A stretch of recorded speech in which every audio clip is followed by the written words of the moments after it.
Mgombea ubunge jimbo la Fuoni visiwani Zanzibar, Asha Hussein Saleh, amewataka wananchi wa jimbo hilo kumchagua ili awaletee maendeleo sambamba na kutatua changamoto zilizopo katika jimbo hilo. Akizungumza na wananchi wa shehia ya Kipungani, jimbo la Fuoni, mkoa wa Mjini Magharibi, mgombea huyo amesikiliza kero na changamoto za wananchi hao na kuahidi watakapomchagua katika uchaguzi mdogo wa jimbo hilo unaotarajiwa kufanyika Disemba 30 atatatua changamoto hizo. Mimi nimepata pa kuanzia ambayo haya ndo nilokuwa nayataka, na nijue wananchi walionichagua wana kero gani, wana changamoto gani, ili na mimi binadamu, kwa sababu kubeba jukumu sio kitu rahisi.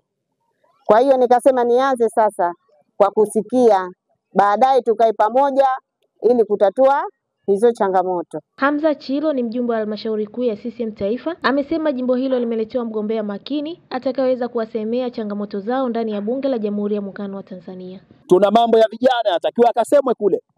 Kuna mambo ya kina mama yanatakiwa akasemwe kule. Kuna mambo ya wazee yanatakiwa akasemwe kule. Msemaji wetu atakuwa Biasha, lakini lazima tumpigie kura, tumpeleke bungeni. Kwa upande wao, wananchi wa shehia ya Kipungani wameeleza changamoto zao zinazowakabili. Na ombi letu jingine mama, kutuwezesha kupata msaada kupitia mifumo mbalimbali huko ambayo wewe unahisi utakuwa msaada upande wetu sisi. Lakini nini faida yake hiyo? Faida yake kwanza, vijana wengi wa shehia hii Kipungani kupata ajira. Mimi nilikuwa naomba inshallah Mwenyezi Mungu akikujalia na atakujalia, ukifanikiwa utusaidie kule chini kunaingia maji.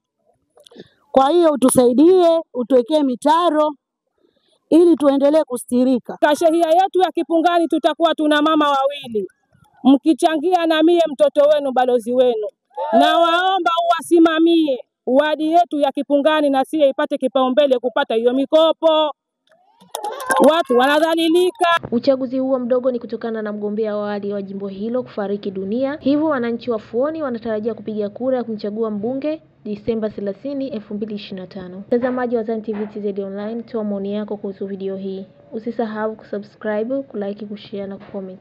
Amina Adam, ZanTV TZ Online, tunu yetu, elimika zaidi. ZanTV TZ Online.